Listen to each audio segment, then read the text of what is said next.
Setelah suamiku meninggal, aku tinggal berdua saja dengan si bungsu. Usiaku sudah 63 tahun dan sekarang duduk di kursi roda karena suatu penyakit. Pagi-pagi, dia mengangkatku ke kamar mandi. Setelah itu mengangkatku lagi ke kursi roda. Dia membantuku berpakaian. Dia juga rajin memasak makanan kesukaanku. Tiap pagi, dia membawaku dengan kursi rodaku keliling kompleks perumahan untuk menikmati matahari pagi.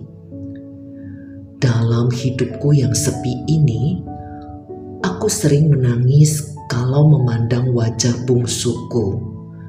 Bukan karena dia cacat, tapi karena kami selama ini telah menyia-nyiakannya, menyisihkannya dari anak-anakku yang lain. Aku tidak bisa melupakan bagaimana kami tidak pernah mengajaknya liburan bersama kakak-kakaknya, tidak pernah mengikutkannya dalam acara keluarga atau kumpul-kumpul dengan teman dan kerabat. Bahkan dalam foto keluarga pun kami tidak mengikut sertakannya. Kami seakan hanya punya 3 anak. Aku juga tidak pernah lupa bagaimana bangganya kami dengan prestasi kakak-kakaknya sejak mereka masuk sekolah TK sampai selesai kuliah. Semua orang kagum dan memuji mereka, serta salut dengan cara kami mendidik mereka. Waktu berlalu, sejak anak-anakku berkeluarga, mereka kelihatan sangat sibuk. Mereka jarang menelepon. Pulang ke rumah waktu liburan pun sekali-kali saja. Liburan tahun lalu, si sulung pulang sekeluarga. Tapi aku heran dan sedih. Mereka tidak mau menginap di rumah kami, rumah tempat dia dibesarkan. Mereka lebih memilih di hotel. Aku dan si bungsu sudah siap menunggu mereka dengan hidangan rawon dan empal daging kesukaan anakku. Sampai siang mereka belum muncul. Kemudian berangsur sore, mereka belum juga datang. Aku sudah berusaha beberapa kali menelpon, tetapi teleponnya tidak diangkat. Setelah jam 20 malam, si sulung yang kutunggu-tunggu datang juga. Tapi tanpa anak-anak dan istrinya. Katanya ringan. Mereka capek seharian pergi putar-putar kota dan sekarang ingin tidur.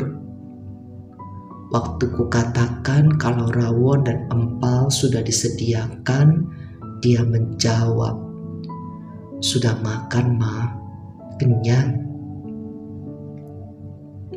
Kemudian dia berbalik dan kembali ke hotel. Aku duduk terhenyam. Kenapa semuanya berubah begini? Dia kebanggaanku dari dulu. Kenapa sekarang jauh berbeda? Ya Tuhan, aku menangis terseduh-seduh. Bungsuku berlutut di depanku sambil memegangi tanganku dan berkata, "Ma, jangan nangis. Nanti Mama sakit. Empalnya kita aja yang makan. Aku suka kok. Mama juga suka kan?"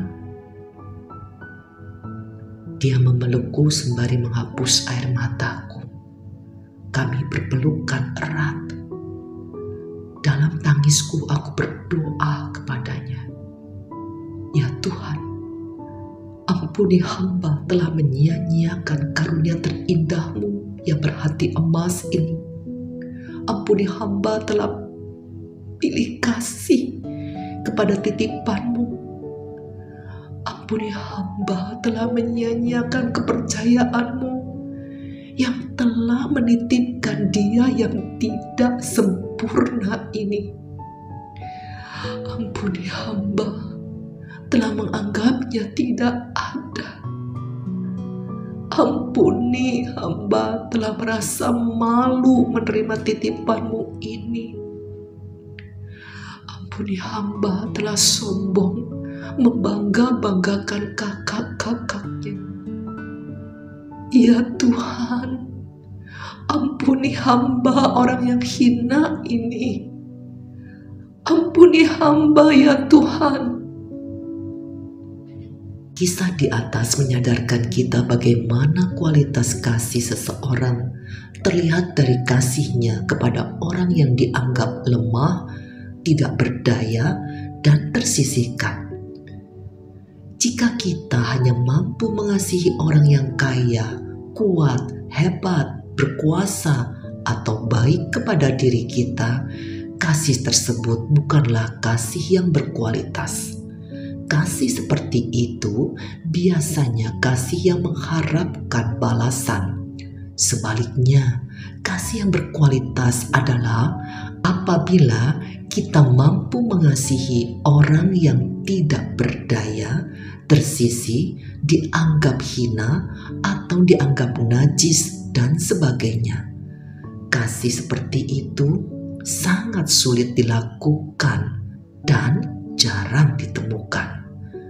Untuk menyatakannya, kita mungkin harus keluar dari rasa nyaman karena mengasihi orang-orang yang berada dalam ketidaknyamanan seringkali menuntut kita untuk keluar dari rasa nyaman.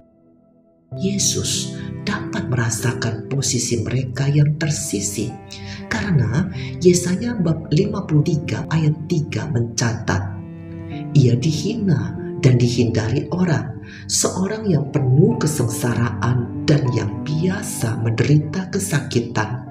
Ia sangat dihina sehingga orang menutup mukanya terhadap dia, dan bagi kita pun dia tidak masuk hitungan. Akan tetapi, batu yang dibuang oleh tukang-tukang bangunan telah menjadi batu penjuru. Saudara, kasih Tuhan dinyatakan kepada setiap kita tanpa melihat rupa, kedudukan, harta, dan kuasa. Kita sudah mengalami kasih Allah yang menjamah hidup kita ketika kita masih berdosa. Hari ini, Tuhan memanggil kita untuk melakukan hal yang sama, membawa dan menyatakan kasih Tuhan dalam hidup banyak orang di sekeliling kita, mereka yang disebut orang-orang yang tersisih.